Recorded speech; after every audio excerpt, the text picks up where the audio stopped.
welcome to NXT, which aired on the 20th of November.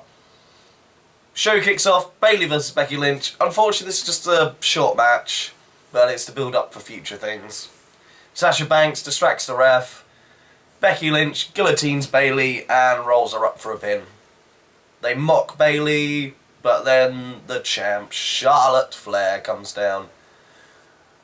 The two evil ladies get out the ring, and there, looks like we're going to get this rivalry a bit longer. Jump all four, and I can't wait for the Charlotte versus the Boss Sasha Banks match. I think that'll be a really good match, but yeah, it just sets up for future things. Okay, we get a backstage segment. Charlotte unlacing her boots. Bayley comes in and just thanks her. Charlotte gives her the advice, she's not around next week. Don't.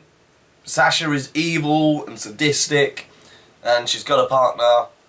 Don't get involved with them next week because you'll be on your own.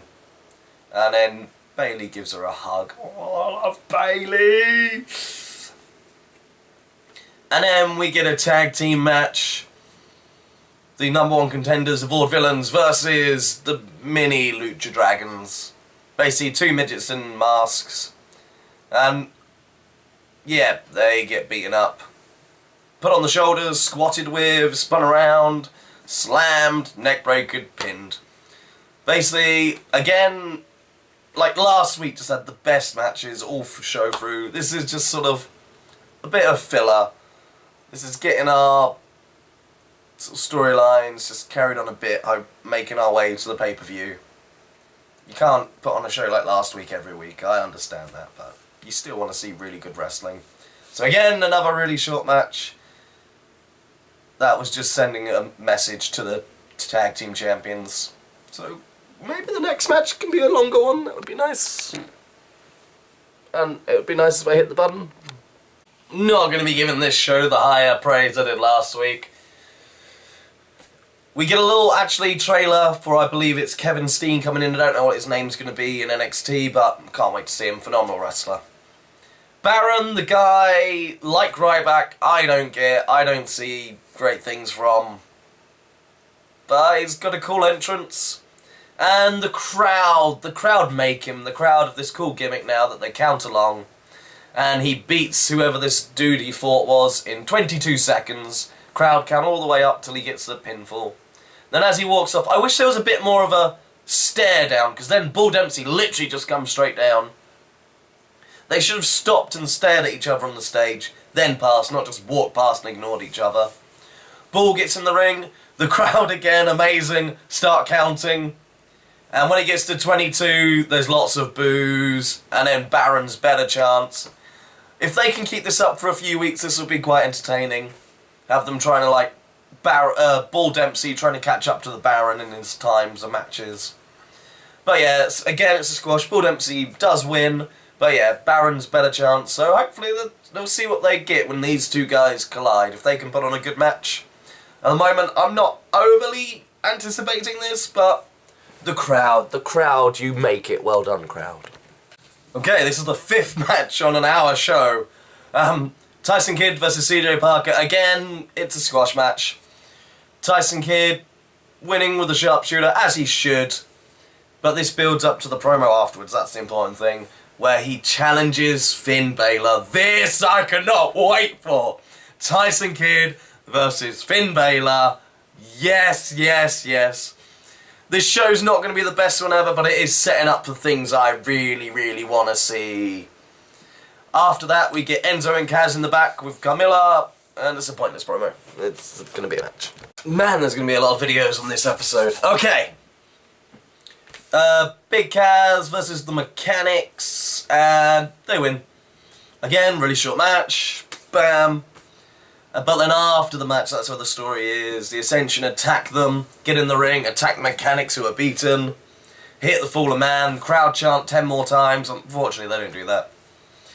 And then cut a brief promo saying they're not dead. The Ascension will rise again, and they're putting Finn Balor and Hideo Itami on notice.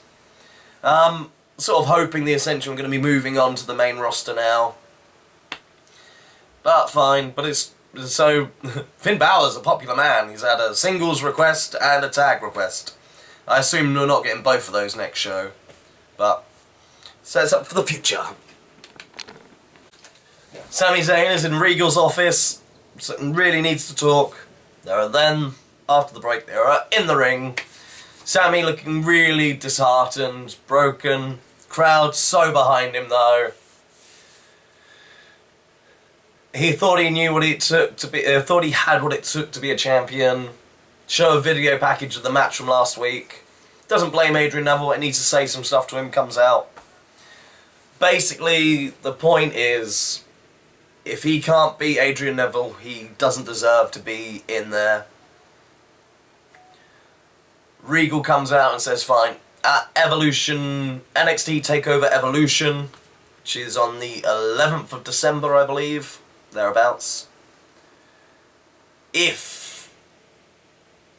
Sorry, no, there's no ifs. They get their rematch. Adrian Neville says, it's a nice but a very heel undertoned thing of, I don't want to be responsible for ending your career, Sami. I can't let you put it on the line. Basically, he doesn't have any belief that Sami Zayn can win this. Then Sami Zayn fires up a bit, gets in his face about what he can and can't do, what he... Basically, it's just a really good, heartfelt promo. Watch the damn show and you'll find out.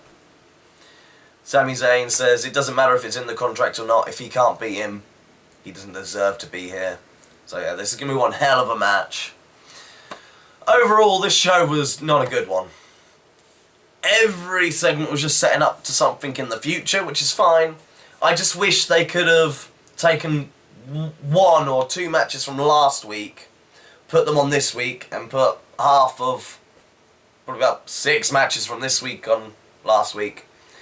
So break up the progressing and storyline with actually really good matches.